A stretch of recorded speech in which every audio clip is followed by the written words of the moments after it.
ایک مرتبہ حضرت عباس رضی اللہ تعالیٰ عنہ کی وائف حضرت ام فضل بنت حارث پیارے آقا صلی اللہ علیہ وسلم کی بارگاہ میں حاضر ہوئیں اور عرض کیا، یا رسول اللہ صلی اللہ علیہ وسلم، آج میں نے ایک پریشان کر دینے والا بڑا ڈسٹربنگ خواب دیکھا ہے۔ آپ نے پوچھا کہ آپ نے کیا دیکھا؟ ام فضل نے عرض کیا، رسول اللہ صلی اللہ علیہ وسلم، وہ بہت ہی شدید ہے، مجھ سے اس خواب کو بیان کرنے کی جرت نہیں۔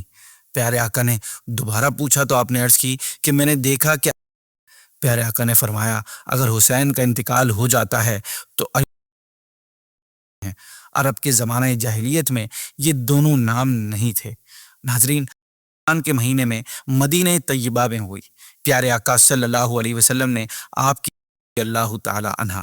ناظرین، ایسا ہی ہوا اس واقعے کے کچھ ٹائم بعد امام علی مقام امام حسین رضی اللہ عنہ پیدا ہوئے اور حضرت ام فضل کی گود میں دیے گئے۔ یوں اس خواب کی تعبیر ظاہر ہوئی۔ ناظرین، حضرت امام حسین رضی اللہ عنہ کی پیدائش سن 4 ہجری میں شعبان کے مہینے میں مدینہ طیبہ میں ہوئی۔ علی مقام امام حسین رضی اللہ عنہ پیدا ہوئے اور حضرت ام فضل کی گود میں دیے گئے۔ یوں اس خواب کی تعبیر ظاہر ہوئی۔ ناظرین، حضرت امام حسین رضی اللہ عنہ کی پیدائش سن 4 ہجری میں شعبان کے مہینے میں مدینہ طیبہ میں ہوئی۔ پیارے آقا صلی اللہ علیہ وسلم نے آپ کی کان میں اذان دی، منہ میں لعاب دہن ڈالا اور پھر 7ویں دن آپ کا نام حسین رکھا اور عقیقہ کیا۔ آپ صلی اللہ علیہ وسلم نے فرمایا کہ حضرت ہارون علیہ السلام نے اپنے بیٹوں کا نام شبر و شبیر رکھا اور میں نے اپنے بیٹوں کا نام انہی کے نام پر حسن اور حسین رکھا۔ سریانی زبان یعنی سیریک لینگویج میں شبر و شبیر اور عربی زبان میں حسن اور حسین دونوں کا مطلب ایک ہی ہے۔ آقا صلی اللہ علیہ وسلم نے یہ بھی فرمایا کہ حسن اور حسین جنتی ناموں میں سے 2 نام ہیں۔ عرب کے زمانہ جاہلیت میں یہ دونوں نام نہیں تھے۔ ناظرین، حضرت امام حسین رضی اللہ عنہ کے فضائل بہت ساری حدیثوں میں بیان کیے گئے ہیں۔ نبی کریم نے فرمایا، حسین مجھ سے ہے اور میں حسین سے ہوں۔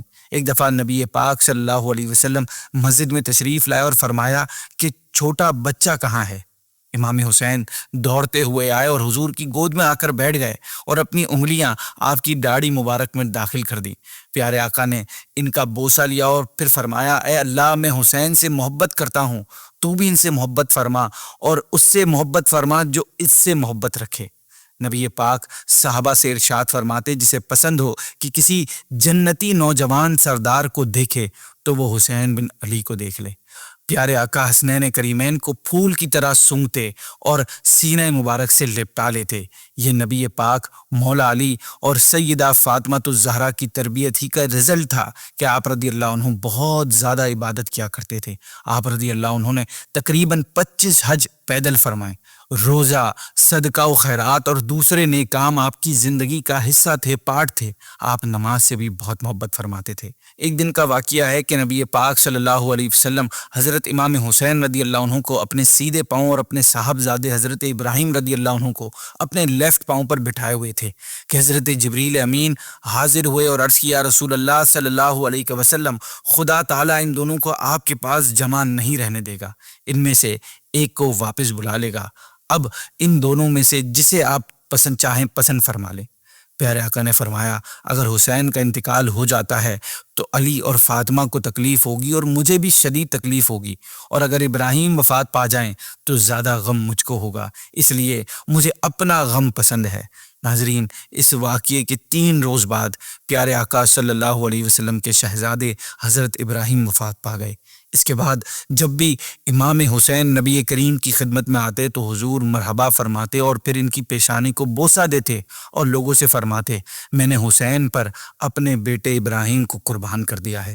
ناظرین، اس ایپیسوڈ کے سٹارٹ میں ہم نے سنا تھا کہ امام علی مقام کی ولادت کی خوشخبری ولادت سے پہلے ہی دے دی گئی تھی۔ اسی طرح آپ رضی اللہ عنہ کی شہادت کی خبر بھی آپ کے دودھ پینے کے زمانے میں پیارے آقا نے ارشاد فرما دی تھی۔ حضرت عائشہ صدیقہ رضی اللہ عنہا سے روایت ہے کہ پیارے آقا صلی اللہ علیہ وسلم نے فرمایا، مجھے جبریل نے خبر دی کہ میرے بعد میرا بیٹا حسین زمین طف میں قتل کیا جائے گا، اور جبریل میرے پاس یہ مٹی لائے۔ انہوں نے بتایا کہ یہ حسین کے مقتل یعنی شہادت کی جگہ کی خاک ہے۔ ناظرین، تف کوفہ کے قریب ایک جگہ کا نام ہے جس کو کربلا کہا جاتا ہے۔ پیارے آقا نے یہ بھی فرمایا کہ حسین بن علی کو 60 ہجری کے اختتام پر شہید کر دیا جائے گا۔ اس حدیث مبارکہ میں نبی کریم نے نہ صرف امام حسین رضی اللہ عنہ کی شہادت کی جگہ بتائی، بلکہ یہ بھی ارشاد فرما دیا کہ یہ عراق کا میدان کربلا ہوگا۔ ساتھ یہ بھی بتا دیا کہ یہ عظیم واقعہ 61 ہجری کے اینڈ پر ہوگا۔